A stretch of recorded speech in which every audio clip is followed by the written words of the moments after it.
There's something which we've seen over the years that they don't really think that much. They like to go out there and stick to their natural game. But today was not one of those days. You like the 4x4 paddle. It was nice. A lot of the Delhi boys go out into the hills from time to time.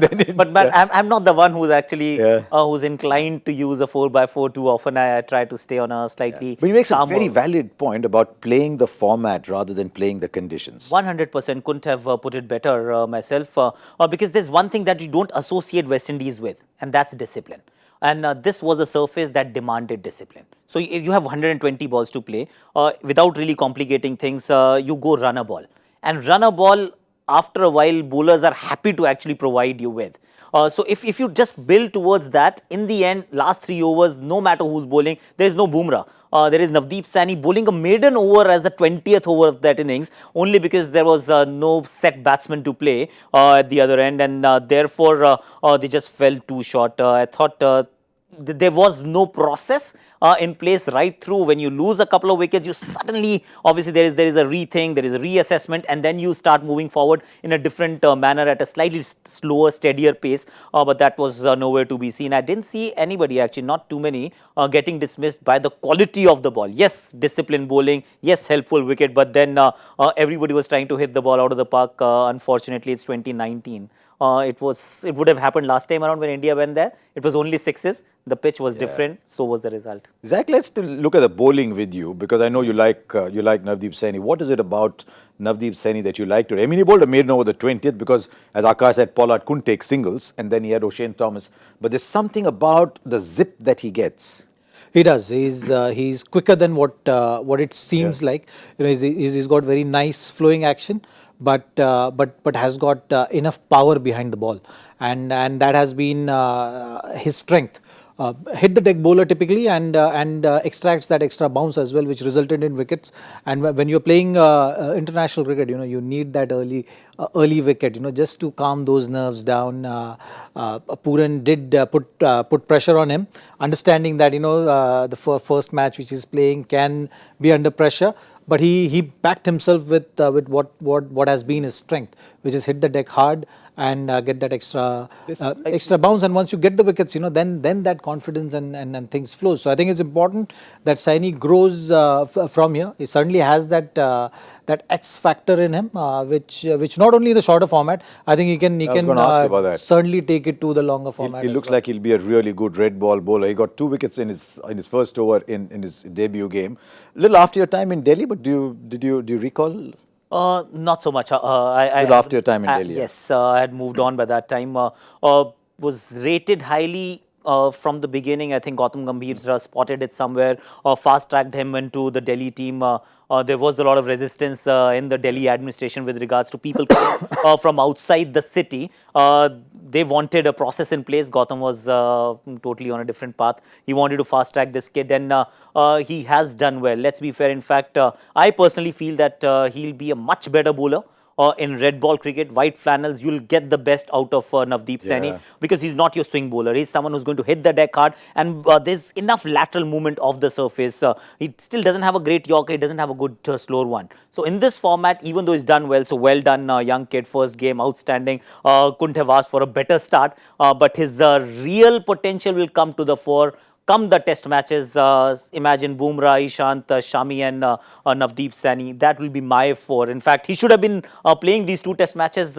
Unfortunately, he's picked for the white ball cricket and not for the red ball cricket. You can always make mid-course corrections, can't you? That's what good selectors are for. You make mid-course corrections. Bhuvneshwar did well. It was the spinners. Was the ball gripping? I mean, damp pitches, the ball will grip.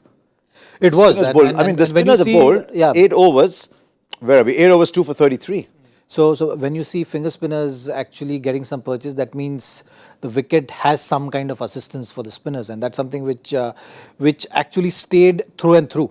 I actually initially thought if there is a lot of moisture in the wicket, spinners will get some kind of assistance, but it will disappear as the innings progresses. But that didn't happen. So that's actually good news for someone like Naren, who will be bowling in the second innings of the match to put some kind of pressure, because for West Indies to do something now in this game, they need wickets, and the chances of that happening, even though it's looking very, very slim, but still, I think, cricket is very unpredictable that way. So for Indian team, it's going to be very important that they take their time and make sure that that pressure of wickets, particularly in this game, doesn't come to them. A lot of you must be sitting there and wondering, what on earth were these guys saying about 150, 160 when they knew it was a damp pitch? Akash got it right when he said, there is no T20 pitch that is a 95 pitch. And we'll discover how good it is. I know it'll have dried out a little bit, but when India come back, is there anything there to suggest that it could be tricky at all? It might be tricky. It would have been trickier if there were runs on the board. 95 is just not good enough. I'd say open with Narain. Ask those questions to Shikhar Dhawan, left-hander, ball going away. He's had issues with the offense.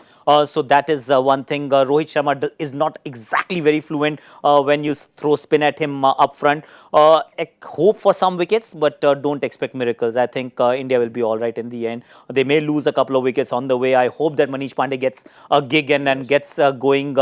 In fact, if India were to get a decent start, 20, 30, 40 is a decent start in 95-run chase, then Virat Kohli, don't come out to bat. Send Manish Pandey, send Rishabh Pant, let them bat, or send Krunal Pandya, because these guys need batting a lot more than Virat Kohli. The runs in this game for Kohli won't matter. India will eventually win. It's only 4.5 runs and over 20 periods, 20 overs of time. So let others bat, I think. Who are you opening with? I mean, the bowling, not the batting. The batting is understood there. Would you go with the spin? I was like, okay, there's some new entrant to the opening. No one's unfollowing anybody in the openers. No. Okay. I think I agree with Akash. They will start with Narain for sure. Simply for the reason Rohit Sharma, how destructive he can be against pace. He's very comfortable. He's at home when seam bowlers are bowling. Cottrell for sure is someone who will start. Predominantly uses his swing, so he will be looking to shape those deliveries back into the right hander. Again, something which Rohit has been facing bit of problems with. So that should be the strategy. Bring in a slow bowler who is impact bowler, Narain and Cottrell from the other end. Yeah, but when you're chasing 95, you can start quietly as well, can't you? Don't have to worry too Shikhar much. actually, let's think about it, because he hasn't played competitive cricket for a while. Last time he played, of course, got a century, but also had a broken thumb. So since then, he hasn't played competitive cricket. So for him, it's wonderful because he can take his time and he likes taking his time as well. And 95 runs is not a target that's going to challenge him, and nobody's actually going to raise eyebrows if he plays a few dot balls. Challenge, my 11th circle. Expert couch challenge. We are not good enough, Harsha. Find somebody else. 95, 12 172, overs. 163, 150. But at that point, we knew it was damp, but we didn't expect that they'd bat like that. So now what? 16 overs, 17 overs, 12 overs? 13.5. Is it 163 and now it's 13.5? Okay. I'll stick to 15. Yeah, I was going to go 15 as well. We'll split it if we get 15. We'll sit on half a chair each. I'll grab all three if it's 13.5. Okay, I'm going 12. Okay. No, it won't be 12. Why am I saying 12? No, it won't be 12. Okay, I said 12. Come Doesn't on, matter. Acha. Doesn't matter. Rohit might just go off. So there you are. It's been a very disappointing batting performance from the West Indies on a track that was damp. Every Indian bowler just really turned up and produced fantastic figures. Just 95, Kieron Pollard 49, runner ball was the only resistance. Now let's see what India do in this first T20 from Florida.